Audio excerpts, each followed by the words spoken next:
Everyone and welcome back to exam juries. इस video में हम कंटिन्यू करने वाले हैं अपनी BNSS की सीरीज़। हम chapters 1 to 6 in detail already cover कर चुके हैं। अगर आपने अभी तक वीडियोस नहीं देखी है then please do check out our playlist on BNSS। अब हम चैप्टर 7 यहाँ पे कम्प्लीटली एनालाइज करने वाले हैं इस वीडियो में। ऑल्सो अगर आपको इस सेशन का PDF चाहिए है then please do join our Telegram channel, link मैं डिस्क्रिप्शन में प्रोवाइड कर दूँगी। Now moving forward with chapter number 7। Chapter number 7 जो है उसका पार्ट A डील करता है समन्स टू प्रोड्यूस से। सेक्शंस जो कवर्ड हैं वो हैं सेक्शंस 94 to 95। अब सेक्शन 94 क्या बात करता है? सेक्शन 94 बात करता है summons to produce document or other thing. Whenever any court or any officer in charge of a police station considered that production of any document, electronic communication or other thing is necessary. यानी कि जब भी या तो court को ऐसा लगता है या फिर officer in charge of police station यानी कि SHO को, who is generally referred to as SHO, को ये लगता है कि कोई डॉक्यूमेंट या इलेक्ट्रॉनिक कम्युनिकेशन नेसेसरी है फॉर प्रोडक्शन, तो उस केस में वो क्या कर सकता है? कोर्ट इशू कर देगी उस केस में समन्स। एंड जो अदर ऑफिसर है यानी कि जो officer in charge of police station है वो समन्स ऑर्डर नहीं कर सकता है। वो क्या ऑर्डर करेगा इस केस में? वो ऑर्डर करेगा एक written order to produce the things. Court summons issue करेगी टू द पर्सन जिसके पोजेशन में वो थिंग है, और officer in charge of police station जो है वो रिटन ऑर्डर जो है वो इशू करेंगे टू द पर्सन जिसके पोजेशन में वो थिंग है कि आप इस थिंग को प्रोड्यूस करो। This is what section 94 deals with. अब BNSS 2023 ने क्या किया है? सेक्शन 94 में एक्सप्लिसिटली इलेक्ट्रॉनिक कम्युनिकेशन और कम्युनिकेशन डिवाइसेस को भी इंक्लूड कर दिया है जो पहले हमारे CRPC में इंक्लूडेड नहीं था। देन अब अगर हम इससे रिलेटेड केस लॉज देखें तो केस लॉ है state of Gujarat versus Shyamlal Mohanlal चौकसी। इस केस में क्या बोला गया था? इस केस में बोला गया था कि जो यहाँ पे एनी पर्सन है, यहाँ पे जो सेक्शन 94 में जो एनी पर्सन है which was section 91 of the CRPC, ये एनी पर्सन का मतलब एक्यूज्ड बिल्कुल भी नहीं है। ठीक है, ये जो एनी पर्सन है this refers to any person other than accused. क्योंकि अगर एक्यूज्ड को ये ऑर्डर दे दिया जाए कि आप ये जो थिंग है ये प्रोड्यूस करो, तो that would amount to self incrimination, यानी कि वो अपने अगेंस्ट ही क्या दे रहा है? वो अपने अगेंस्ट ही एविडेंसेस दे रहा है which is against his fundamental right. ठीक है, वो आर्टिकल 20 क्लोज 3 के अगेंस्ट होगा। So this is what state of Gujarat versus Shyamlal Mohanlal चौकसी टॉक अबाउट कि 94 में जो एनी पर्सन है उसमें एक्यूज्ड इंक्लूड नहीं होता है। नेक्स्ट सेक्शन 94 सबसेक्शन 2 की अगर हम बात करें तो सेक्शन 94 सबसेक्शन 2 क्या कहता है? Any person required under this section merely to produce a document or other thing shall be deemed to have complied with the requisition if he causes such document or thing to be produced instead of attending personally to produce the same. Mr. X है, उसको ये बोला गया कि आपके पास एक mobile device है जो कि इस केस के लिए इम्पोर्टेंट है, तो आप इसको क्या करो? आप इसको कर दो produce. Now what does mister x do is कि ये पर्सनली अपीयर ना होके अपने एडवोकेट जो है मिस्टर वाई उनको भेज देते हैं एंड वो मोबाइल डिवाइस जो है वो प्रोड्यूस करा देते हैं। अब सेक्शन 94 सबसेक्शन 2 ये बोलता है कि अगर मिस्टर एक्स पर्सनली अपीयर नहीं भी होते हैं लेकिन उन्होंने ये प्रोडक्शन कर दी है तो डैट इज़ कंप्लायंस। ठीक है, तो ये वैलिड कंप्लायंस है of the section 94। Personal attendance mandatory नहीं है। Right, now moving forward to section 94 subsection 3।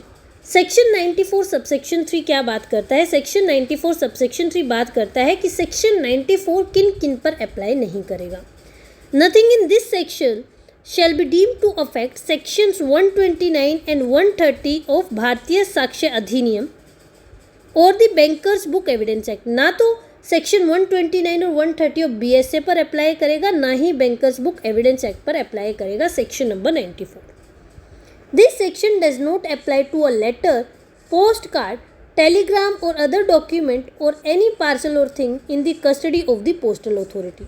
तो जो भी लेटर, पोस्ट कार्ड, टेलीग्राम या कोई भी अदर डॉक्यूमेंट पोस्टल अथॉरिटी के अंडर है, उस पर भी ये सेक्शन 94 अप्लाई नहीं करेगा। This is very very important subsection. कई बार MCQs में एज अ क्वेश्चन पूछ लिया जाता है। Now moving forward to section number 95, letters and telegrams. Production as to letters and telegrams. अगर लेटर्स एंड टेलीग्राम्स है, ठीक है, हमने सेक्शन 94 में क्या देखा? 94 सबसेक्शन 3 में हमने देखा कि सेक्शन 94 जो है लेटर्स एंड टेलीग्राम्स पर अप्लाई नहीं करता है। तो लेटर्स एंड टेलीग्राम्स के लिए स्पेशल सेक्शन दिया हुआ है, डेट इज सेक्शन नंबर 95। अब इसका इम्प्लीकेशन क्या होता है? इसका इम्प्लीकेशन ये होता है कि सेक्शन 94 के अंडर क्या था, कोर्ट जो है वो सम्मन्स इशू कर सकती थी एंड जो officer in charge of police station थे वो रिटन ऑर्डर इशू करके क्या कर सकते थे? प्रोडक्शन करा सकते थे। यानी कि जो लेटर्स एंड टेलीग्राम है इसके लिए एक स्पेशल प्रोविज़न है। ये लोग जनरली ऐसे ऑर्डर पास नहीं कर सकते, इसके लिए कुछ स्पेशल प्रोसीजर दिया हुआ होगा जब हम लेटर्स एंड टेलीग्राम को प्रोड्यूस कराना होगा। तो वो क्या है? Only specific authorities can order the postal authority to deliver items. अगर डिलीवरी करानी है ऑफ लेटर्स एंड टेलीग्राम्स, यानी कि आपको चाहिए कि आपके पास जो है लेटर्स एंड टेलीग्राम्स का प्रोडक्शन करा जाए, तो प्रोडक्शन के लिए सिर्फ कौन सी अथॉरिटीज़ हैं जो ऑर्डर कर सकती है? इट इज़ डिस्ट्रिक्ट मजिस्ट्रेट यानी कि DM, chief judicial magistrate CJM और कोर्ट ऑफ सेशन और हाई कोर्ट। तो सिर्फ इन 4 के पास पावर है कि वो delivering of letters and telegrams यानी कि डॉक्यूमेंट, पार्सल या थिंग जो पोस्टल अथॉरिटी के कस्टडी में है उनके लिए ऑर्डर पास कर सके। Now if any other magistrate whether executive और जुडिशियल और कमिश्नर ऑफ पुलिस और superintendent of police wants an item for investigation, और यहाँ पे ना DSP है, डिप्टी सुपरिंटेंडेंट ऑफ पुलिस। अगर किसी भी और मजिस्ट्रेट को, कमिश्नर ऑफ पुलिस को या फिर DSP को ऐसा लगता है कि ऐसा कोई भी डॉक्यूमेंट या थिंग नेसेसरी है, तो उस केस में अब क्या है, उस केस में वो डिलीवरी के लिए तो नहीं कर सकते हैं ऑर्डर, लेकिन वो ऑर्डर कर सकते हैं कि उस डॉक्यूमेंट या उस थिंग को सर्च किया जाए एंड उसको डिटेन करा जाए pending the orders of DM, CJM, court of session या फिर हाई कोर्ट। ठीक है, तो ये जो है other magistrate, commissioner of police या फिर DSP, ये क्या ऑर्डर कर सकते हैं? ये ऑर्डर कर सकते हैं for search and detain. Now again section number 95 जो है it is very very important section, very very important section जो बार बार पूछा जाता है। तो अगर दोबारा से देखें, it is DM, CJM, court of session, high court. सिर्फ इनके पावर है डिलीवर के लिए, to order delivery of documents और थिंग। जो बाकी कोई भी है, अदर एग्जीक्यूटिव या जुडिशियल मजिस्ट्रेट है, कमिश्नर ऑफ पुलिस है या DSP है, वो क्या कर सकते हैं? सर्च एंड डिटेन का ऑर्डर पास कर सकते हैं। Now moving forward with part B. Part B deal करता है सर्च वारंट से। सेक्शंस कौन से हैं? सेक्शंस है 96 to 104। Now section number 96 3 grounds है जिस पर समन्स जो है, सर्च वारंट्स जो है वो इशू करे जा सकते हैं। ठीक है, सर्च वारंट्स कब इशू करे जा सकते हैं उससे डील करता है सेक्शन नंबर 96। 3 ग्राउंड से जब इशू करे जा सकते हैं। पहला, if the court believes that the person will not produce the item as per summons और ऑर्डर्स। ठीक है, सेक्शन नंबर 94 एंड 95 के अंडर या तो समन्स भेज दिए गए हैं या फिर एक्विजिशन जो है वो कर दिया गया है for the production of thing.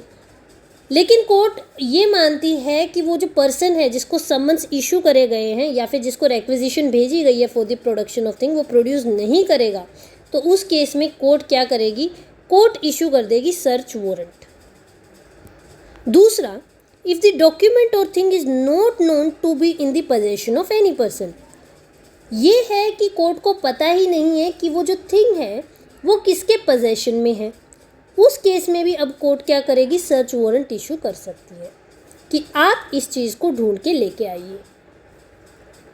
C, if the court considers that a general search और inspection will serve the purpose of any inquiry और ट्रायल, अगर कोर्ट को ऐसा लगता है कि for the purpose of inquiry या ट्रायल एक जनरल सर्च हमें करनी चाहिए और जनरल सर्च ही पर्पस को सर्व करेगी, तो उस केस में भी सर्च वारंट इशू करा जा सकता है।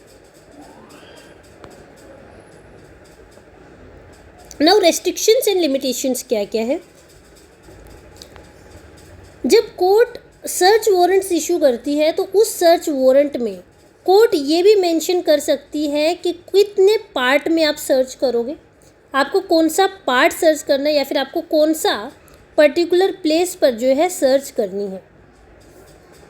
ठीक है, वो ये कोर्ट जो है वो स्पेसिफाई कर सकती है। एंड जब सर्च वारंट एग्जीक्यूट होगा तो आपको सिर्फ उतने ही पार्ट तक का एक्सेस लेना है और आप उतने ही पार्ट को सर्च कर सकते हो। दूसरी जो रेस्ट्रिक्शन है वो ये है कि अगर डॉक्यूमेंट या parcel custody is in the custody of postal या टेलीग्राफ अथॉरिटी, तो उस केस में जो सर्च वारंट इशू करने की पावर है वो सिर्फ डीएम या फिर सीजीएम को है। So again this is very very important.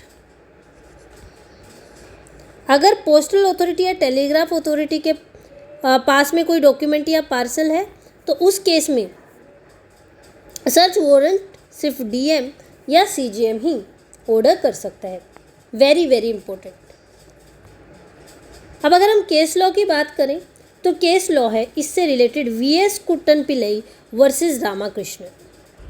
अब इस केस में ये बोला गया था कि जो सर्च वारंट है, ये जो सर्च वारंट इशू करने की पावर जो है वो है एक्ट ऑफ कोर्ट, लेकिन जब इस सर्च वारंट को एग्जीक्यूट किया जाता है it is the act of police, यानी कि पुलिस इसको एग्जीक्यूट करती है। अब ये जो वारंट इशू किया गया है अंडर ग्राउंड सी, यानी कि जब जनरल सर्च का जो ऑर्डर दिया गया है, it is not violative of article 20 subsection 3।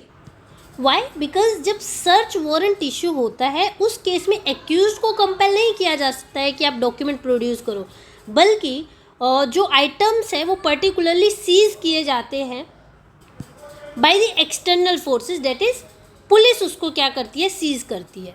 यहाँ पे एक्सटर्नल फोर्स रिक्वायर्ड है ऑफ द पुलिस, जबकि जब हम सेक्शन 94 में प्रोडक्शन ऑफ थिंग्स की बात कर रहे थे वहाँ पे पर्सन को खुद कंपेल किया जाता था कि आप अपना जो थिंग है वो प्रोड्यूस करो। Next section number 97। Section 97 deal करता है search of place suspected to contain stolen property, forged documents etcetera. अब सेक्शन 97 क्या बात करता है? सेक्शन 97 बात करता है कि डीएम, एसडीएम या फिर मजिस्ट्रेट ऑफ फर्स्ट क्लास में issue a search warrant if they have reason to believe a place is used for. पहला, डिपॉजिट और सेल ऑफ स्टोलन प्रॉपर्टी। एक जो प्लेस है वो यूज़ किया जा रहा है फॉर द डिपॉजिट और sale of stolen property. Deposit, sale और manufacture of objectionable articles. Objectionable articles क्या है? We will be seeing it. Concealment of such property within any place. तो उस केस में डीएम, एसडीएम या magistrate of first class क्या issue कर सकता है? सर्च वारंट इशू कर सकता है। किसको करेगा? To any police officer above the rank of head constable, sorry above the rank of a constable। Constable से ऊपर कोई भी पुलिस ऑफिसर है, डेट इज हेड कांस्टेबल को भी इशू कर सकते हैं वारंट, ठीक है, but he should be above the rank of constable. तो उसको सर्च वारंट जो है उसको ऑथराइज कर सकते हैं बाय सर्च वारंट कि आप सर्च करो उस प्लेस को। उसमें क्या ऑथराइज कर सकते हैं कि आप ऐसे प्लेस में एंटर करो एंड आप सर्च करो, ठीक है। आप जो प्रॉपर्टी है उसका पोजेशन लो। अगर आपने वो प्रॉपर्टी जो है सीज कर लिया तो आप उसको प्रोड्यूस करो बिफोर द मजिस्ट्रेट, या फिर ऑन द स्पॉट आप उसको गार्ड करो। वहाँ पे जो भी पर्सन्स अवेलेबल है उनको कस्टडी में लो और मजिस्ट्रेट के सामने उसको प्रोड्यूस करो। सो this is what search warrant जो है वो स्पेसिफाई करता है। नाउ यहाँ पे जो इम्पोर्टेंट फॉर एमसीक्यू पर्पस है वो ये है कि सर्च वारंट 97 के केस में किसको ऑथराइज कर सकते हैं? Above the rank of constable. कौन कौन कर सकता है? DM, SDM, magistrate of first class. Next, objectionable articles कौन कौन से है? That is provided in section 97 subsection 2। इसमें है आपके counterfeit coins, currency notes, bank notes, stamps, false documents and false seals, metal pieces made in contravention of the Coinage Act 2011, obscene object referred to in section 292 of the BNS 2023, instruments or materials used for making any of the above. Then section number 98. Section number 98 जो है वो deal करता है power to declare certain publications forfeited and to issue search warrants for the same.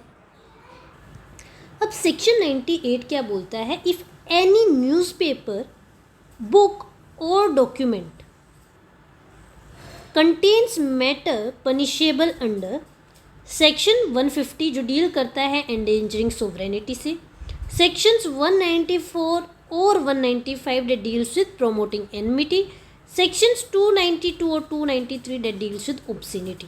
तो अगर कोई भी newspaper, book और डॉक्यूमेंट इन सेक्शंस के मैटर कंटेन करता है तो स्टेट गवर्नमेंट के पास ये पावर है कि वो नोटिफिकेशन इशू करके इसकी सभी कॉपीज़ को क्या कर सकती है? डिक्लेयर कर सकती है कि ये सारी जो कॉपीज़ हैं फॉरफिट करी जाए। लेकिन इसमें एक चीज़ क्या मैंडेटरी है कि जब ये ऐसा नोटिफिकेशन इशू करेगी कि ये सभी कॉपीज़ फॉरफिट हो गई है, उस केस में क्या करना पड़ेगा? इनको रीजंस, ग्राउंड्स ऑफ ओपिनियन देने पड़ेंगे। ग्राउंड्स ऑफ ओपिनियन देने पड़ेंगे, यानी कि ये एक रीजन नोटिफिकेशन होगी। अब इसके बाद क्या होगा? इसके बाद any police officer may seize the same wherever found in India.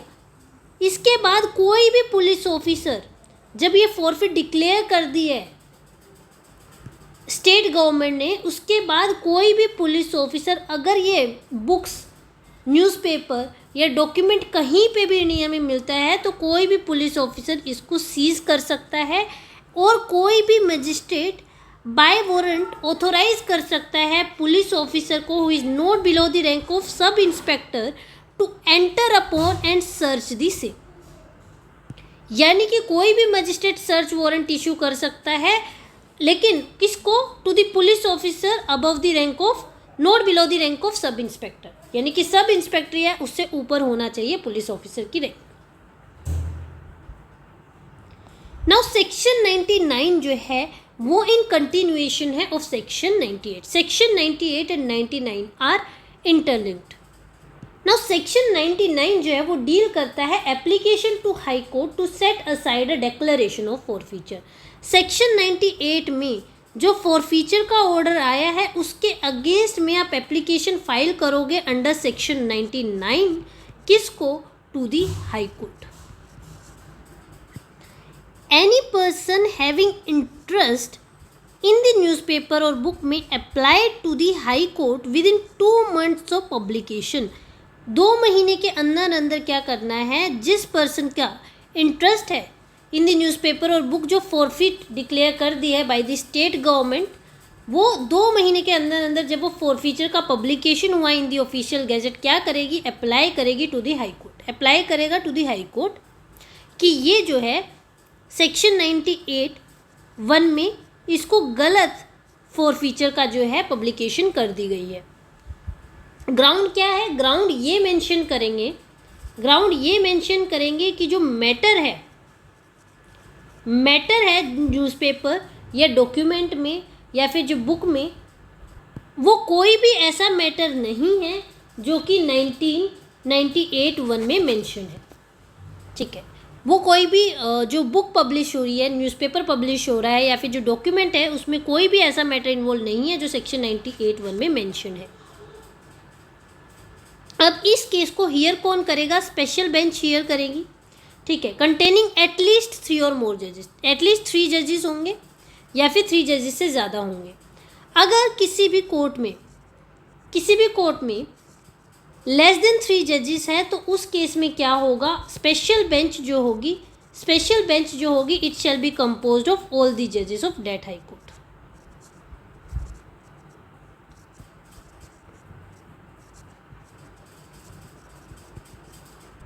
अगर हाई कोर्ट को ऐसा लगता है कि जो न्यूज़पेपर, बुक या फिर डॉक्यूमेंट फॉरफिट किया गया है उसमें कोई भी सेक्शन 98(1) का जो मैटर है वो कंटेन नहीं करता है, तो उस केस में it shall set aside the declaration of forfeiture.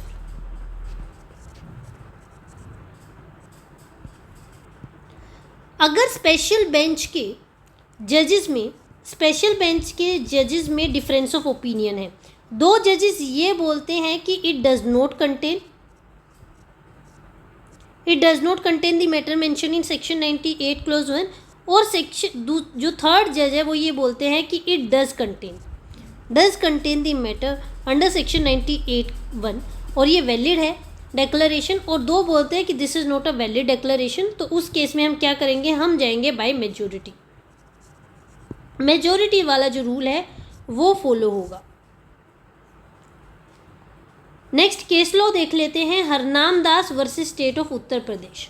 Harnam Das versus State of Uttar Pradesh में सुप्रीम कोर्ट ने बोला कि स्टेट गवर्नमेंट को मैंडेटरली ग्राउंड्स ऑफ ओपिनियन जो है वो नोटिफिकेशन में मेंशन करने पड़ेंगे जब वो फॉरफीचर डिक्लेयर कर रही है। If notification merely state that book is punishable without providing specific reasons और grounds, High Court is bound to set aside the forfeiture as the mandatory requirement of this section is not met. अगर state government जो है merely ये mention करती है कि public जो ये बुक है ये पनिशेबल है, लेकिन ग्राउंड्स मेंशन नहीं करती है, ओपिनियन मेंशन नहीं करती है, तो उस केस में क्या होगा? उस केस में हाई कोर्ट के लिए ये मैंडेटरी है कि ऐसे किसी भी डेक्लरेशन ऑफ फॉरफीचर को वो सेट असाइड करे। Next section number 100। Section number 100 जो है वो डील करता है सर्च फॉर पर्सन्स रोंगफुली कन्फाइंड। अगर कोई पर्सन रोंगफुली कन्फाइंड है तो उसके लिए सर्च वारंट इशू करना। अब सेक्शन 100 क्या बोलता है? DM, SDM और magistrate of first class believe a person is confined under circumstances amounting to an offence. अगर DM, SDM या मजिस्ट्रेट ऑफ फर्स्ट क्लास को ऐसा लगता है कि कोई भी पर्सन को कन्फाइन किया गया है और वो कन्फाइनमेंट क्या अमाउंट करता है? वो कन्फाइनमेंट अमाउंट करता है टू एन ऑफेंस। ठीक है, कैसे? जैसे कि कन्फाइन किया जाता है and it amounts to kidnapping, या फिर इट अमाउंट्स टू एब्डक्शन। ठीक है, तो इस केस में अगर ऐसी कोई कन्फाइनमेंट है, SDM, DM या मजिस्ट्रेट ऑफ फर्स्ट क्लास को ऐसा लगता है कि कोई भी confinement is resulting to an offence, तो उस केस में it can issue the search warrant for the person so confined. और जो सर्च वारंट में मेंशन है तो जो एग्जीक्यूट करेगा वो सर्च वारंट में जो डायरेक्शंस मेंशन है उसके अकॉर्डिंग वो डायरेक्शंस फॉलो करेगा। एंड अगर वो पर्सन मिल जाता है, ठीक है, जिसके लिए सर्च वारंट इशू किया गया है, तो उसको इमीडिएटली प्रोड्यूस किया जाएगा before the magistrate and magistrate order pass कर देगा एज द सर्कमस्टांसेस रिक्वायर्ड। ठीक है, जैसे कि क्या हो सकता है कि इसको उसके जो अगर किडनैपिंग का केस है तो उसको क्या बोल दिया जाएगा कि या तो आप उसको रिस्टोरेशन होम में भेज दो, ठीक है, या फिर आप उसको पेरेंट्स को हैंड ओवर कर दो। तो जो भी सर्कमस्टांसेस रिक्वायर्ड है वैसे ही उसके अकॉर्डिंग ही क्या करेंगे? ऑर्डर मजिस्ट्रेट पास कर देंगे। केस लॉ इन री मधुलिम में very important case, very important case. इसमें सुप्रीम कोर्ट ने ये बोला था कि जो सेक्शन 97 CRPC जो कि अभी BNSS 100 है, ये एक समरी प्रोसीजर है to protect the personal liberty. Magistrate को सर्च वारंट इशू करना चाहिए अगर प्राइमा फेसी केस है of illegal detention, ensuring the state's power to rescue the wrongfully confined. Next section number 101 जो है वो डील करता है power to compel restoration of abducted females. अब सेक्शन 100 एंड 101 आर कनेक्टेड. ठीक है, 101 एक स्पेशल प्रोविजन है जो एबडक्टेड फीमेल से डील करता है. Upon complaint on oath of the abduction और unlawful detention of a woman or a female child under 18 for any unlawful purpose. अब एक चीज़ याद रखना कि यहाँ पे जो कंप्लेंट करनी पड़ेगी वो ऑन ओथ करनी पड़ेगी. ठीक है, अगर कंप्लेंट ऑन ओथ रिसीव होती है ऑफ द एबडक्शन और unlawful detention of a woman या फिर female child who is under the age of 18 years, तो मजिस्ट्रेट क्या ऑर्डर कर सकते हैं? मजिस्ट्रेट ऑर्डर कर सकते हैं immediate restoration to her liberty, कि उसको इमीडिएटली क्या किया जाए, छोड़ दिया जाए लिबर्टी, टू हर लिबर्टी. ठीक है, यानी कि आप उसको क्या नहीं कर रहे, आप उसको रिस्टोर नहीं कर रहे टू एनी अदर पर्सन. ठीक है, लेट हर बी फ्री और restoration to her husband, parent, guardian और लीगल पर्सन इंचार्ज, या फिर उसको सौंप दिया जाए to the husband, parent, guardian और legal person who is the in charge. ठीक है, और इस कंप्लायंस के लिए जो है कोर्ट कंपेल कर सकती है use of force as may be necessary. Next section 102 जो है वो डील करता है direction etcetera of search warrants. The provisions governing warrants of arrest may apply to search warrants issued under sections 96, 97, 98 और 100. ठीक है, तो जो प्रोविजंस है वारंट ऑफ अरेस्ट से रिलेटेड वो क्या करेंगे, वो अप्लाई करेंगे सर्च वारंट से. ठीक है, जो सर्च वारंट इशू हो रहे हैं अंडर सेक्शन 96, 97, 98 और 100 उस पर भी क्या अप्लाई करेंगे, जो अरेस्ट वारंट है उसके प्रोविजंस अप्लाई करेंगे. अब कौन कौन से सेक्शन है जो अरेस्ट वारंट के अप्लाई करेंगे? These are section number 32 which relates to aid to person executing, section number 72, section number 74, section number 76, 79, 80 and 81. Next section number 103. Section number 103 जो है वो डील करता है person in charge of closed place to allow search. Whenever any place is liable to search or inspection is closed, any person residing in or being in charge of such place shall allow free ingress thereto and afford all reasonable facilities for a search. यानी कि अब section 103 subsection 1 क्या बोलता है कि कोई भी ऐसा प्लेस है जो कि क्लोज्ड है, अगर उस प्लेस में कोई रिज़ाइड करता है तो उस केस में क्या करेगा, ये जो पर्सन जो रिज़ाइड कर रहा है ये अब क्या करेगा, इसको ओपन करेगा and he will allow the free ingress, की ताकि जो पर्सन है वो सर्च कर सके प्रॉपर्टी को.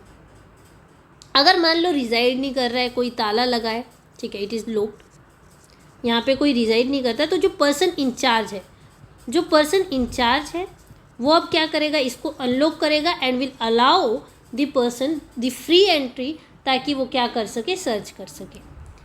If ingress into such place can not be so obtained, the officer may proceed in the manner provided by subsection 2 of section 44. अब क्या होता है, अगर सेक्शन 1031 के under free ingress police officer को नहीं मिल पाता है, उस पर्सन को नहीं मिल पाता है, तो उस केस में क्या होगा, अब उसके पास पावर आ जाएगी सेक्शन 44 सबसेक्शन 2 की, एंड नाउ अब वो क्या कर सकता है, he can break open the doors और विंडोज ताकि वो एंट्री ले सके. Next section 103 subsection 3. अब सेक्शन 103 सबसेक्शन 3 क्या बात करता है कि एक पर्सन है, आप क्या कर रहे हो, आप प्रॉपर्टी को सर्च कर रहे हो, लेकिन आपको ये पता चलता है कि ये जो पर्सन है, यहाँ पे जो पर्सन अवेलेबल है उस प्रॉपर्टी में, जो आप जिस प्रॉपर्टी को सर्च कर रहे हो, and you find that person is hiding something in person. ठीक है, वो अपने अंदर उसने कोई चीज़ छुपा ली है, तो उस केस में आप क्या कर सकते हो, अब आप उस पर्सन को भी सर्च कर सकते हो. दो आप क्या सर्च कर रहे थे, आपके पास जो वारंट था वो सर्च वारंट था ऑफ द प्लेस, लेकिन अगर आपको ये लगता है इस पर्सन ने जो पर्सन अवेलेबल है इन दिस प्लेस, जहाँ पे आप सर्च वारंट का आपको जो सर्च वारंट आपको मिला है जिस प्लेस का, और वो पर्सन यहाँ पे अवेलेबल है एंड आपको ये लगता है इस पर्सन ने कोई चीज़ छुपा ली है, तो उस केस में आप क्या कर सकते हो, इस पर्सन को भी सर्च कर सकते हो। एंड अगर ये पर्सन वुमन है, तो इस केस में जो वुमन ऑफिसर होगी वो सर्च करेगी the woman with strict regard to decency. If a person in or about the place is suspected of concealing any article, they may be searched. If the person is a woman, the search shall be made by another woman. Woman को सिर्फ woman ही search करेगी with strict regard to decency. Next section 103 subsection 4. अब section 103 subsection 4 ये बोलता है कि before making search, search करने से पहले ऑफिसर को क्या करना है, कॉल अपॉन 2 और मोर इंडिपेंडेंट। एक चीज़ यहाँ पे याद रखना, when I am saying officer, तो यहाँ पे जो ऑफिसर है, ऑफिसर के साथ एनी अदर पर्सन भी है, ठीक है, और any other person. When I am saying officer का मतलब ये भी है कि कोई भी अदर पर्सन, अगर किसी और पर्सन को सर्च वारंट इशू किया गया है तो इस केस में सेम पावर जो है एनी अदर पर्सन के पास भी होगी। तो ऑफिसर में कॉल अपॉन 2 और more independent and respectable inhabitants of the locality. तो सर्च करने से पहले क्या करेगा पुलिस ऑफिसर, 2 या more independent and respectable inhabitants of the locality को बुलाएगा जो वहाँ पे रिजाइड करता है उस लोकेलिटी में। अगर ये पर्सन अवेलेबल नहीं है लोकेलिटी के, या फिर they are not willing to be witness, तो उस केस में अनदर लोकेलिटी के भी लोगों को बुलाया जा सकता है, ठीक है। और इस केस में क्या होगा, वो ऑर्डर इन राइटिंग इशू करेंगे सो डैट दिस पर्सन्स में अटेंड, ठीक है। इन पर्सन्स के अटेंडेंस को इंश्योर करने के लिए ऑर्डर इन राइटिंग जो है वो इशू करा जाएगा।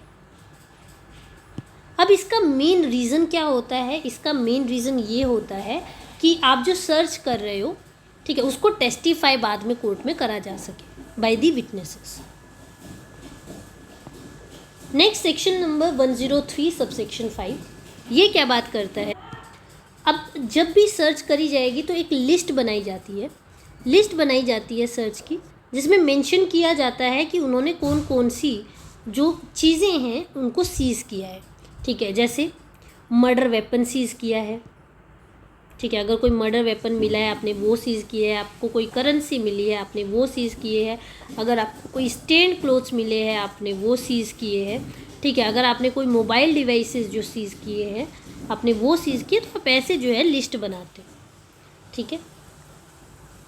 अब इसके साथ साथ ये भी लिखते हो कि आपको ये कहाँ से मिला। जैसे आपको मर्डर वेपन मिला अंडर दी बेड, ठीक है, तो आप वो मेंशन करोगे वहाँ, यानी कि आप क्या मेंशन करोगे, आप प्लेस मेंशन करोगे जहाँ से आपको जो सीज्ड प्रॉपर्टी है वो मिली है।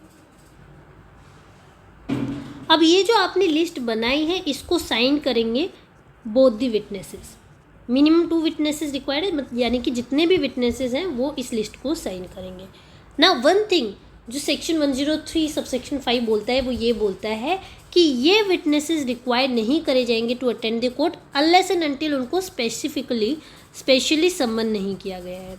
तो अगर विटनेसेस आएंगे वो तभी आएंगे जब कोर्ट जो है उनको स्पेशली सम्मन करेंगे, अदरवाइज उनको कोर्ट में अपीयरेंस देने की रिक्वायरमेंट नहीं है। Next section number 106, section 103 subsection 6 ये बोलता है कि पर्सन जो उस प्लेस का ऑक्यूपेंट है जहाँ पे सर्च करी जा रही है, या फिर उसके बिहाफ पे कोई अदर रिप्रेजेंटेटिव जो है उसको परमिट किया जाएगा to attend during the search, यानी कि उसके सामने जो है सर्च करी जाएगी। और एक साइन कॉपी किसकी, जहाँ पे विटनेसेस ने साइन किया है वो दी जाएगी टू दी ऑक्यूपेंट। सिमिलरली अगर किसी को पर्सनली सर्च किया गया है अंडर सबसेक्शन 3, तो उस केस में क्या होगा, उस पर्सन को, जिस पर्सन को सर्च किया गया है उस पर्सन को लिस्ट ऑफ थिंग्स प्रिपेयर करी जाएगी अगेन, एंड उसकी जो कॉपी है वो डिलीवर करी जाएगी to the person who has been searched. Next section 103 subsection 8 again बहुत इंपॉर्टेंट है। कई बार क्या होता है ना, जो लोग हैं वो विटनेस नहीं बनना चाहते हैं टू दी सर्च, ठीक है, रीज़न बिंग वो इन कोर्ट केसेस में फंसना ही नहीं चाहते, तो उसके लिए हमारा 103 सबसेक्शन 8 है। वो ये बोलता है कि अगर पर्सन विदाउट रीजनेबल कोज या तो रिफ्यूज़ करता है या नेग्लेक्ट कर देता है to attend and witness search, तो उस केस में ये क्या है, it is an offence under section 220 of the BNS। Next case law हम देख लेते हैं। It is state of Punjab versus Baldev Singh. इस केस में बोला गया था कि जहाँ पे ये प्रोसीजरल सेफगार्ड्स मेंशन है, ठीक है, प्रोसीजरल सेफगार्ड्स जो मेंशन है कि जो सर्च लिस्ट है वो मैंडेटरीली साइन करी जाए, इट इज़ मैंडेटरी, ठीक है, साइनिंग जो है वहाँ पे विटनेसेस की वो मैंडेटरी है और मियरली डायरेक्टरी नहीं है। Failure to comply with these safeguard specially in cases involving search of a person may render the recovery suspicious and can lead to acquittal of the accused. Fair investigation is part of the right to fair trial under Article 21। ठीक है, अगर आप इन safeguards को follow नहीं करते हो तो it can lead to acquittal, क्योंकि यहाँ पे क्या हो सकता है, एक सस्पिशन अराइज होती है regarding the recovery. Next section 104 beyond jurisdiction, disposal of things found in search beyond jurisdiction. अब सेक्शन 104 क्या बोलता है कि अगर कोई भी थिंग किसी ऐसी जगह पे मिलती है which is beyond the local jurisdiction of the court which issued the warrant, ठीक है, एग्जाम्पल देते हैं। एक कोर्ट है एक्स, ठीक है, वो इशू करती है सर्च वारंट एक मोबाइल फ़ोन के लिए, ठीक है, विच बिलोंग टू मिस्टर जी,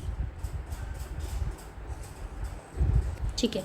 अब ये जो कोर्ट एक्स है इट इज़ इन दिल्ली। अब ये जो मोबाइल फ़ोन है ये मिलता है वाई कोर्ट की जुरिस्डिक्शन में, ये वाई कोर्ट है लखनऊ की। अब ये जो लखनऊ है it is outside the jurisdiction of Delhi court. अब इस केस में क्या होगा,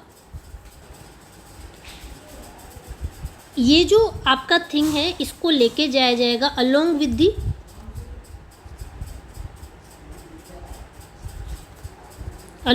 द सर्च लिस्ट, ठीक है, वो जो सर्च लिस्ट साइन कराई गई थी उस सर्च लिस्ट के सामने प्रोड्यूस करा जाएगा to the Lucknow court. And अब ये जो लखनऊ कोर्ट है ये ऑथोराइज करेगी कि ठीक है इसको आप प्रोड्यूस करो बिफोर द दिल्ली कोर्ट। लेकिन अगर मान लीजिए कि दिल्ली कोर्ट जो है वो ज़्यादा पास में पड़ती है देन दी लखनऊ कोर्ट जिसकी जुरिस्डिक्शन है इसमें, तो अब क्या करेंगे, आप यहाँ पे आप लखनऊ कोर्ट के पास ना जाके आप डायरेक्टली जा सकते हो to the Delhi court, provided ये जो दिल्ली कोर्ट है ये पड़ती है nearer to the Lucknow court. तो इस केस में अगर ये नियर है तो इस केस में आपको ऑथराइजेशन लेने की रिक्वायरमेंट नहीं है। They shall be taken before the court issuing the warrant unless the place of search is nearer to the local magistrate having jurisdiction, in which case the list and things goes to the local magistrate first. Now part C जो है वो deal करता है miscellaneous से, sections 105 to 110। अब 105 जो है ये न्यू एडिड सेक्शन है जो पहले CRPC में नहीं था।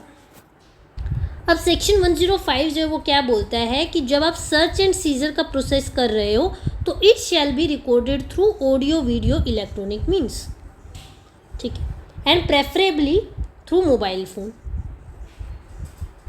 Plus preparation of the list of things seed, यानी कि सर्च लिस्ट प्लस जब आप सर्च लिस्ट प्रिपेयर कर रहे हो प्लस जब इस सर्च लिस्ट को साइन किया गया है ये वाला प्रोसेस भी क्या करा जाएगा, इसको भी रिकॉर्ड करोगे, ठीक है। आप सर्च एंड सीजर भी रिकॉर्ड करोगे, आप जब सर्च लिस्ट बना रहे हो वो भी रिकॉर्ड करोगे, प्लस उस सर्च लिस्ट को जब विटनेसेस साइन कर रहे हैं वो भी आप उसको रिकॉर्ड करोगे। Next, the police officer shall without delay forward such recording to the district magistrate, sub divisional magistrate और judicial magistrate of first class. अब क्या करेगा, जो पुलिस ऑफिसर है जिसने रिकॉर्डिंग करी है वो विदाउट डिले क्या करेगा, उस रिकॉर्डिंग को फॉरवर्ड कर देगा to the district magistrate, sub divisional magistrate या फिर जुडिशियल मजिस्ट्रेट फर्स्ट क्लास को। अब इसका रीज़न क्या है, ताकि आप टेम्परिंग ना कर सको टू दी वीडियो फाइल्स। ठीक है, आपके पास एक ऑब्जेक्टिव प्रूफ हो जाता है कि आपने जो कंडक्ट करी है वो आपने एक ट्रांसपेरेंटली कंडक्ट करी है, आपने उसमें कोई टेम्परिंग नहीं करी है, आपने एडिशनली कोई एविडेंसेस नहीं डाले हैं। Recording serves as a vital electronic evidence. Next section 106 power to seize. Section 106 जो है वो बात करता है power of police officer to seize certain property. Any police officer may seize any property which may be alleged or suspected to have been stolen or which may be found under circumstances which create suspicion of the commission of any offense। तो कोई भी police officer क्या कर सकता है, याद रखना, any police officer, ठीक है, कोई भी पुलिस ऑफिसर जो है ऐसी प्रॉपर्टी को सीज कर सकता है जो कि एलेज्ड है कि वो स्टोलन है, या फिर जो पुलिस ऑफिसर है इस सस्पेक्ट्स की ये जो प्रॉपर्टी है ये स्टोलन है, या फिर वो जो प्रॉपर्टी है वो ऐसी सर्कमस्टांसेस में मिली है जो कि सस्पिशन क्रिएट करती है कि कोई ऑफेंस जो है कमिट किया है। से फॉर एग्जांपल एक पर्सन है मिस्टर एक्स, ठीक है, अब वो भागा भागा आ रहा है and he is having a खुरकी, ठीक है, ही इज़ हैविंग अ खुरकी एंड इस पे लगा है ब्लड, ठीक है, इस पे लगा है ब्लड। पुलिस ऑफिसर है मिस्टर वाई, ठीक है, मिस्टर वाई पुलिस ऑफिसर हैं, ये देखते हैं कि इसके पास खुरकी है और इस पर ब्लड लगा है, तो अब ये क्या है, सस्पिशन रेज करता है, ये सस्पिशन ये रेज करता है कि इस पर्सन ने कुछ तो गड़बड़ करी है, ठीक है, हो सकता है इसने किसी इंसान को मार दिया, ये भागा भागा आ रहा है, ठीक है, हो सकता है इस पर्सन ने क्या किया है, किसी पर्सन को इसने मार दिया है। तो अब क्या कर सकते हैं, अब इस खुरकी को पुलिस ऑफिसर क्या कर सकते हैं, इसको सीज कर सकते हैं, राइट, बिकॉज क्या है, it is creating a suspicion कि इस पर्सन ने कोई ऑफेंस कमिट करा है। सिमिलरली स्टोलन प्रॉपर्टी का लेते हैं, ट्रैफिक पुलिस है वो खड़ी है, ठीक है, वो गाड़ी रुकवाने के लिए बोलती है, गाड़ी रुकती रही है, ठीक है, और वो भगा ले जाते, तो it may raise a suspicion कि ये जो प्रॉपर्टी है ये हो सकता है स्टोलन है, या फिर इन्होंने कुछ ऐसा किया है कि उन्होंने कोई ऑफेंस कमिट किया है, ठीक है। तो what they can do is they can seize the property found. Such police officer, if subordinate to the officer in charge of police station,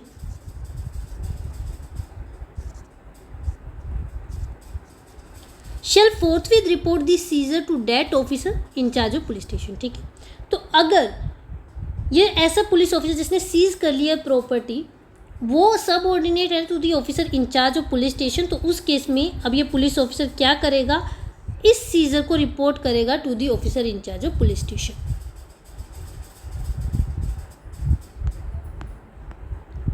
officer shall forthwith report the seizure to the magistrate, वो SHO को तो बताएगा ही बताएगा, साथ में forthwith report करेगा to the magistrate. किस मजिस्ट्रेट को, उस मजिस्ट्रेट को जिसके पास जुरिस्डिक्शन है।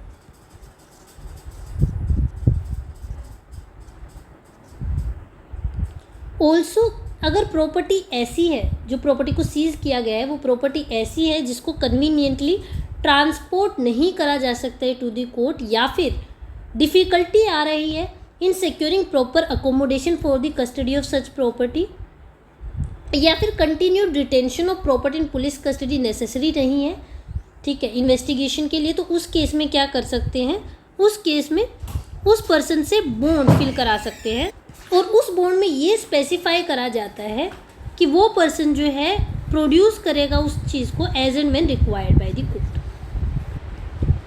ये बहुत इंपॉर्टेंट प्रोविज़न है। अगर कोई प्रॉपर्टी है जिसकी वैल्यू 500 रुपीज़ से कम है एंड जो ओनर है वो या तो अननोन है या फिर एब्सेंट है, तो उस केस में सुप्रिंटेंडेंट ऑफ पुलिस क्या कर सकते हैं, ऑर्डर कर सकते हैं ऐसे पेरिशेबल गुड को, ठीक है, वो गुड पेरिशेबल होना चाहिए, अगर वो गुड पेरिशेबल है तो उसको ऑर्डर कर सकते हैं sale through auction. Next case law देख लेते हैं। State of Maharashtra versus Tabsuddin Yogi. Supreme Court held that phrase any property in section 102 CRPC. Now BNSS 106 include bank accounts, यानी कि आप 106 में बैंक अकाउंट को भी सीज कर सकते हो. एनी प्रॉपर्टी का मतलब बैंक अकाउंट्स भी होता है. Police officers are empowered to issue orders to banks to freeze accounts if there is direct link between the funds in the account and the commission of the offense under investigation. ठीक है, police officer के पास power है कि वो order कर सकती है issue bank को कि वो अकाउंट को जो है फ्रीज कर दे. किस केस में? अगर डायरेक्ट लिंक है बिटवीन दी अकाउंट्स में जो फंड अवेलेबल है and the commission of offence. तो next section 107 attachment of property. Section 107 जो वो डील करता है अटैचमेंट, फॉरफीचर और रिस्टोरेशन ऑफ प्रॉपर्टी. अब सेक्शन 107 जो है वो क्या बोलता है कि जब पुलिस ऑफिसर को during investigation, well making an investigation, reason to believe है कि ये प्रॉपर्टी जो है वो डिराइव करी गई है, ऑब्टेन करी गई है डायरेक्टली या indirectly as a result of criminal activity और from the commission of offence, और from the commission of offence.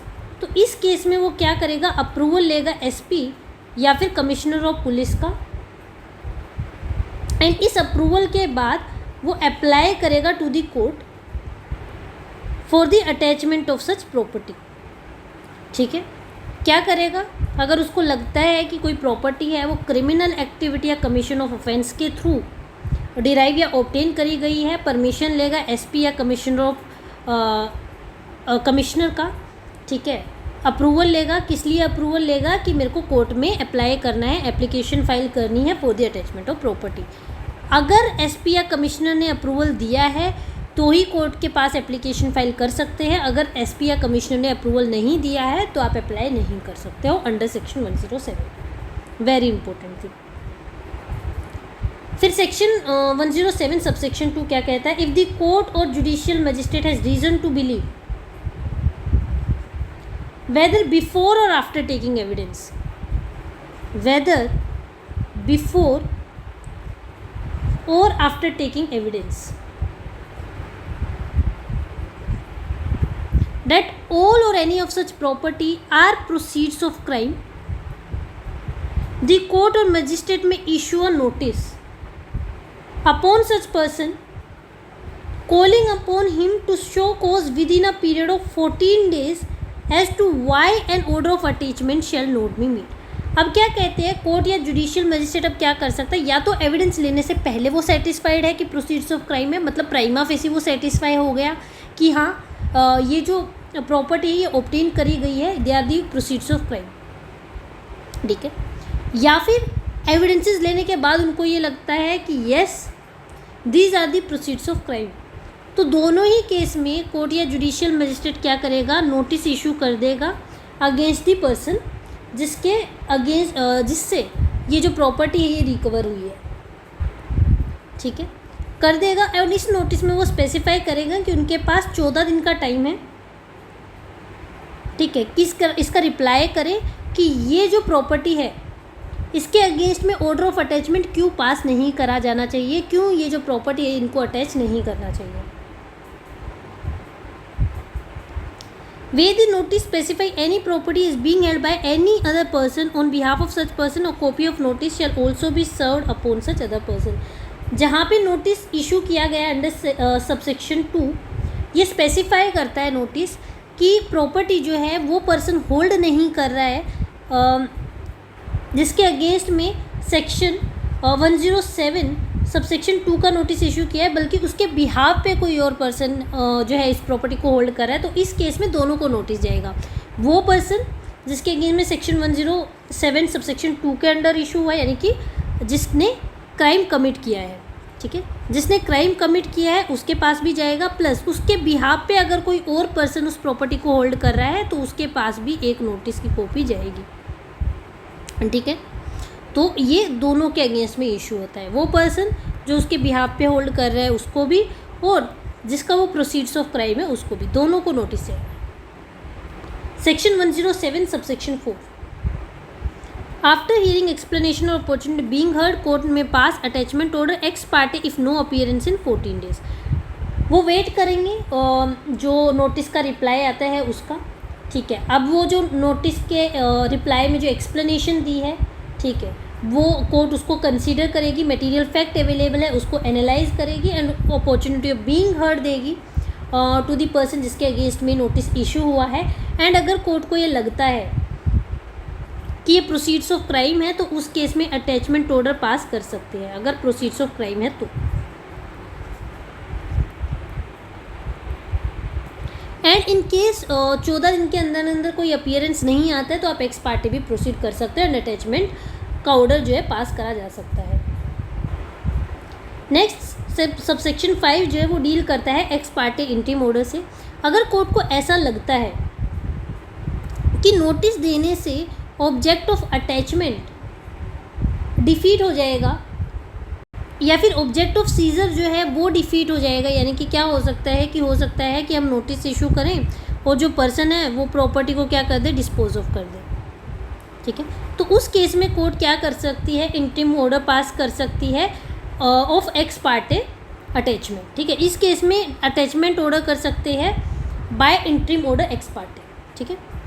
और ये जो ऑर्डर है, ये जो इंटीम ऑर्डर पास किया है रिगार्डिंग दी अटैचमेंट, ये कब तक वैलिड रहेगा, अंटिल जो आपका ऑर्डर है अंडर सबसेक्शन 6 पास नहीं हो जाता तब तक ये रिमेन वैलिड रहेगा, ठीक है। इसका मेन पर्पस ये होता है कि अगर हम नोटिस दे देंगे तो ये प्रॉपर्टी डिस्पोज ऑफ ना हो जाए, इसको प्रिवेंट करने के लिए इंटीम ऑर्डर जो है वो पास करा जाता है। 107 subsection 6 if found to be proceeds of crime, court directs district magistrate to ratably distribute such proceeds to persons affected by crime। यानी कि अगर कोर्ट को ये लगता है कि yes these are the proceeds of crime तो उस केस में अब कोर्ट क्या करेगी, डायरेक्ट करेगी to the district magistrate. This is again very important, ठीक है। डिस्ट्रिक्ट मजिस्ट्रेट को जो है डायरेक्ट करेगी कोर्ट कि इसको रेटेबली डिस्ट्रीब्यूट किया जाए अमंग दी पर्सनस जो कि उस क्राइम से अफेक्टेड है, ठीक है। ये एक चीज़ याद रखना कि ये रेटेबली डिस्ट्रीब्यूट होता है। DM shall distribute within 60 days of receipt of order. अब जब डीएम को जो है ऑर्डर रिसीव हो गया तो उसके 60 डेज़ का टाइम होता है डीएम को कि वो डिस्ट्रीब्यूट कर दे जो प्रोसीड्स ऑफ क्राइम है उसको to the persons affected by crime, ठीक है। या तो डीएम खुद से कर सकता है या फिर any officer subordinate to him उसको भी डायरेक्ट कर सकता है DM. If no claimants or surplus exists, proceeds are forfeited to government. अगर कोई क्लेमेंट नहीं है या फिर सरप्लस बच जाता है from the proceeds of crime तो वो फॉरफिट करी जाती है to the government. Now government has the rightful claim over it. Next की डेफिनेशंस देख लेते हैं। प्रॉपर्टी का मतलब क्या है। Property means assets of every description whether corporeal or incorporeal, movable or immovable, tangible or intangible etcetera, ठीक है। ये जो आपका जो प्रॉपर्टी है और प्रोसीड्स ऑफ क्राइम है इनका सेम मीनिंग है as is assign to under section 111 clause D में, ठीक है, सेम मीनिंग है। Proceeds of crime property derived और ऑब्टेन डायरेक्टली और indirectly as a result of criminal activity और value of such property. Next section number 108 magistrate may direct search in his presence. Any magistrate may direct a search to be made in his presence of any place for the search of which he is competent to issue a search warrant। तो magistrate क्या कर सकता है, magistrate search direct कर सकता है कि search उसकी प्रेजेंस में हो, ठीक है, उसकी प्रेजेंस में सर्च कंडक्ट कराई जाए। कौन सी सर्च, जिसके लिए वो competent to issue a search warrant, ठीक है, जहाँ पे वो सर्च वारंट इशू करने के लिए कॉम्पिटेंट है उस सर्च को वो क्या कर सकता है, अपने प्रेजेंस में भी करा सकता है। इससे क्या होता है, higher degree of judicial oversight आती है, act as a safeguard against police excess, immediate authentication of findings. Next section number 109 power to impound document etcetera produce. Any court if it thinks fit impound any document और thing produced before it under this Sanhita. तो section 109 क्या बोलती है कि कोई भी document अगर produce हुआ है या थिंग प्रोड्यूस हुआ है अंडर BNSS तो कोर्ट उसको इम्पाउंड भी कर सकती है, यानी कि रिटेंशन का ऑर्डर पास कर सकती है। इम्पाउंडिंग जो होता है वो सीजर से डिफरेंट होता है। ठीक है। इम्पाउंडिंग का मतलब क्या होता है? इम्पाउंडिंग का मतलब ये होता है कि ये जो आपका जो डॉक्यूमेंट है वो अब क्या होगा, लीगल कस्टडी में होगा ऑफ द कोर्ट, ठीक है। वहीं जब हम सीजर की बात करते हैं, सीजर में जो है लीगल कस्टडी ऑफ कोर्ट नहीं होता है, it is in the police, ठीक है, for the duration of trial और as required. Next case law देख लेते हैं, इम्पाउंडिंग पासपोर्ट से रिलेटेड है, Suresh Nanda versus CBI. Supreme Court held that while the police have the power to seize a passport under section 102 CRPC, the court can not impound it under section 104 CRPC, now BNSS 109। तो इस case में court ने ये बोला था कि दो police के पास पावर है सीजर की अंडर सेक्शन 102 ऑफ CRPC कि वो पासपोर्ट सीज कर सकते हैं, लेकिन कोर्ट के पास इम्पाउंडिंग की पावर नहीं है under section 104। The power to impound passport is exclusively vested in passport authority under the passport act 1967। A general power under the procedure code can not override a specific special statute. तो ये जो impounding की power है वो specifically जो है passport authority के पास है अंडर दी पासपोर्ट एक्ट 1967। जब यहाँ पे मेंशन है पर्टिकुलरली कि पासपोर्ट अथॉरिटी के पास है, तो जनरली जो प्रोसीजर कोड में जो मेंशन है वो ओवरराइड स्पेशल स्टैट्यूट को नहीं कर सकता है। नेक्स्ट सेक्शन 110 ये बात करता है रेसिप्रोकल अरेंजमेंट से। कोर्ट में सेंड समन्स और warrants to a court in another area of India or of a contracting state. अब ये रेसिप्रोकेटिंग स्टेट कौन सी होती है? ये वो स्टेट्स होती है जिसके साथ में हमने ट्रीटी साइन करी होती है कि आप हमारे को एग्जीक्यूट करेंगे और हम आपको जो समन्स वगैरह है, वारंट्स हैं, हम उनको एग्जीक्यूट करेंगे। हैंडल्ड बाय पोस्ट और specific transmission authorities designated by the central government. Central government generally designate करती है कि हम कैसे और ये जो रेसिप्रोकल अरेंजमेंट से इनको इन इफेक्ट लेके आएंगे। Where an Indian court receives a summon or warrant from a foreign court that is a contracting state, जिनके साथ हमने ट्रीटी साइन करी है, it shall cause the same to be served or executed as if received from another court in India। अगर Indian court को कोई भी समन या वारंट रिसीव होता है from the court of contracting state, तो उस केस में जो हमारी इंडियन कोर्ट है उसको सर्व और एग्जीक्यूट ऐसे ही कराएगी एज इफ उनको रिसीव हुई है from the court in India. Document और things found shall be forwarded back via specified central government authorities. ठीक है, उन डॉक्यूमेंट और थिंग्स को फिर क्या किया जाएगा, फॉरवर्ड करा जाएगा to the contracting state. This is not a much important section अगर हम उसमें देखें तो। So this is all for today. हमने जो है हमारा चैप्टर नंबर 7 पूरा कर लिया। Next we will be dealing the MCQs on chapter number 7 and chapter number 8 हम डिटेल में एनालाइज करेंगे। If you have any doubts you can directly message me on Telegram, link मैं डिस्क्रिप्शन में provide कर दूंगी, और you can directly search exam Judis on Telegram. Thank you and have a nice day.